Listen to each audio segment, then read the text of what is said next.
Greetings, cousin. It is me, Smitho. Oh, hey, man. How are you doing? Pretty good. They've really eased off on the reins here recently, letting me go ham with the designs. How about you? Oh, really? Just the same old, putting pieces of bone and metal together and calling them weapons. Recently, I actually came up with this thing called the Clutch Claw, and... Oh, really? I have this thing called the Wirebug. You can use it to grapple to anywhere you want at any time and combo attacks off of its movements. Can I come back there and work with you? Ladies, gentlemen, and monsters of all ages, how on earth are you doing? Because I am feeling out of this world, out of the new world, into whatever world this beautiful game is taking place in, Monster Hunter Rise.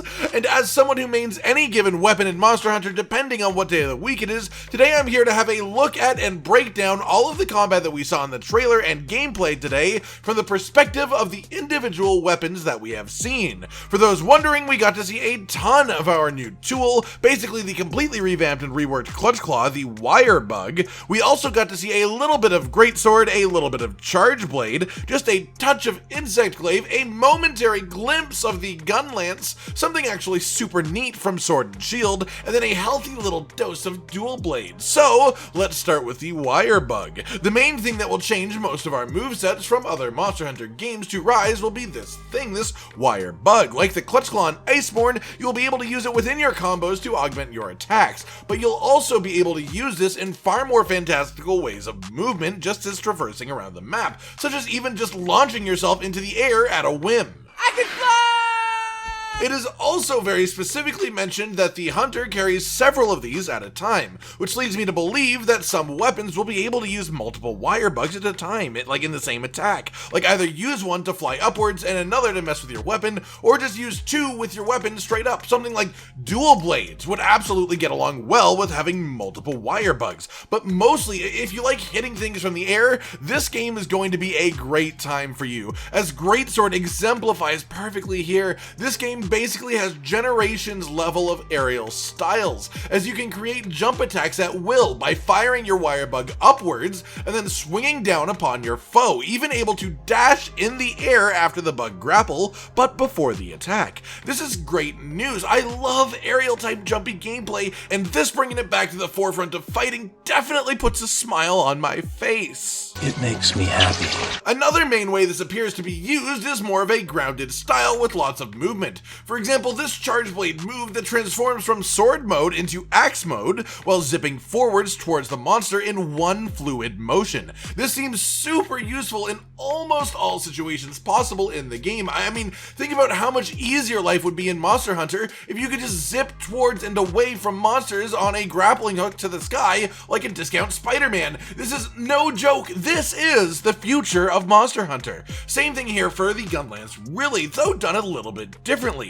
The Wirebug is sent forward and the Gun Lance charges through with a sweeping slash, with a notable guard point on that hit at the very beginning because the shield is in front of it in the animation. But the big thing right here is motherfucking Scythe Gun Lance. Am I crazy, or does that thing look amazing? It's a Scythe Gun Lance. It took me a minute to accept it. It does feel a little weird that you would be shooting the bullets out of the end of the Scythe's shaft, but now that I do accept it, it's absolutely glorious. Am I right, Gun Lance mains? I think he'll have gone to have the smithy sharpen his scythe. Past this, we saw the Insect Glaive with a triumphant return to aerial battle, just as it was always meant to be. I mean, if there was ever going to be a game to nail aerial Insect Glaive, it's the one with the Wirebug, right? It just feels meant to be, really. Either way, what we do actually see in the game is the return of the spike-like attack that was added to the weapon in Iceborne with the Clutch Claw. However, it has changed a fair bit in this game to instead incorporate the Wirebug to slingshot you downwards towards the monster in the air in a way that looks far more devastating to the monster's general health than its Iceborne counterpart.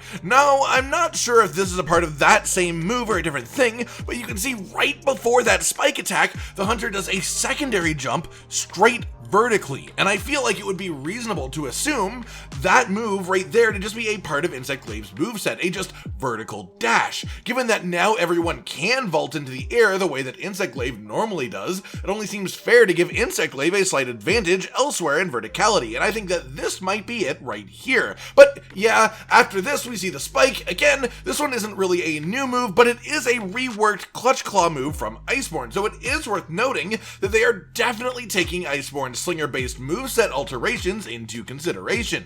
And who knows what other already existing clutch attacks we could see coming back. I mean, Hammer, for example, who would easily fire the Wirebug out just forwards and then do the spin move along the line while grappling in. That would be awesome, but again, back to the things that we actually know and have actually seen, here is the Sword and Shield, and I have to say, if there was one thing they possibly could have shown here to make me consider playing more Sword and Shield, it's this. A Mecha Hexadecapus is about to flail erratically into action. And in this case, both the noun flail and the verb to flail are both applicable, as you put your sword on the end of a Wirebug wire like a makeshift flail before you swing it around recklessly like a dance of death and beauty. And guys, I like flails. I am a big fan of flails. If the Sword and Shield becomes basically a flail, I may just have to rethink my life. Though, that said, we also haven't seen what new Hunting Horn looks like yet, so there are many options yet to present themselves, as it were. Also, we saw dual blades for a brief second, and this one actually had a really cool interaction of note that they just sort of slipped in here.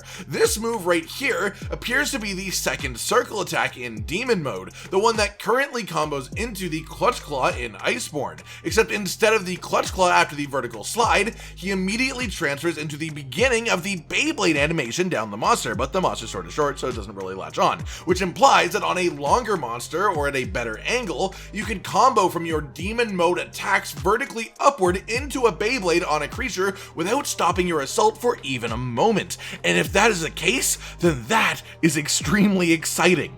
Also of note, charge attack animations seem to have changed in a way that I think is actually quite welcome. Now having a big red circle that slowly grows and becomes a big yellow circle, and so on as the charge increases. This will definitely make it easier for those of us who will be playing this like actually portably on the Switch rather than hooked up to a larger screen, but honestly I just see this as a quality of life improvement in general. Now that pretty much covers it for the things that we absolutely know for sure, but there are also a few things that we can assume and speculate as a result of what we've been shown here so far. Firstly, as I mentioned, if Insectglave had its clutch combo move translated to Rise, there's no reason to assume that most clutch combo moves wouldn't return in some way, shape, or form, so I think we'll see a few of those come back, though it does look like tenderizing and flint-shotting is out the window, so we don't need to worry about that one anymore. Freedom!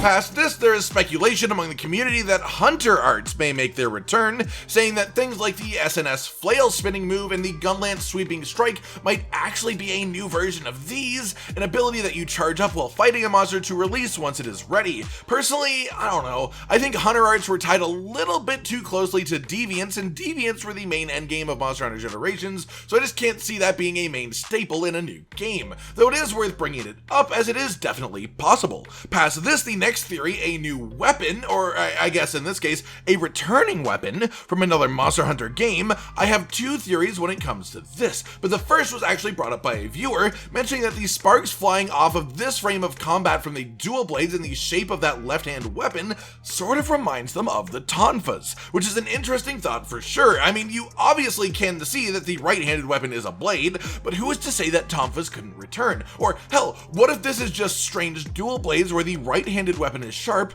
and the left-handed weapon is blunt? All I know is that I really need these weapons in my hands. I want to touch it. My other theory for a returning weapon is actually the magnet spike from Frontier, and this one may seem a little outlandish or weird, but if you think about it, doesn't the gameplay of this weapon fit perfectly with a game defined by vertical movement and the addition of the Wirebug to our gameplay? Like, the Wirebug practically feels inspired by the magnet spike, so if you were going to bring this weapon back to the main series at any given point in time, I'd say this is probably the one right here. This is the game right here, so why not? More weapons is just more fun, right? As for weapons, we saw just a glimpse of. There was a bow for a moment that looked really neat, and it led me down the train of thought of what bow will be like in this game, because I can only imagine zipping through the sky like Legolas, firing down arrows from the sky, maybe even a Wirebug augmented dragon piercer move. I mean, there is an absolutely massive amount of potential for the weapons in this game based on the information that we've already been given up to this point. I just simply cannot wait to learn more, because right now my mind is just going down a million directions of maybe this could happen, or maybe that could happen, or maybe that, and realistically, I just want to know, because no matter what it is, I know I will enjoy the absolute hell out of it. Alright everyone, I've been Cotton Dinosaur, and this has been everything that we know about the weapons in Monster Hunter Rise so far, plus a tiny little bit of speculation from me. Do you like the way that these weapons are looking so far? Do you want Hunter Arts to come back, or would you prefer that those stay back in generations? Like if you like the video, subscribe to the notification bell for more, and most importantly, ladies and gentlemen, until next time, stay sweet. This is the brand new outro to tell you all the things that you do that we love, so let's start with something simple and say, oh, we love your eyes. When they're watching us play video games, when we make a bunch of jokes that are kinda lame, or when they gaze upon our failures as we try to kill the monsters, or important news about the Kingdom Animalia. Rage, Continent, Hollow, we're all here, talking about the things you want to hear, so if you want to be the first to hear, like and subscribe and the bell and we'll cheer. Some of you are patrons, even though we are all the noobs and you're the pros, there's nothing we can do to thank you. No, really, there's nothing we could possibly do. Goodbye.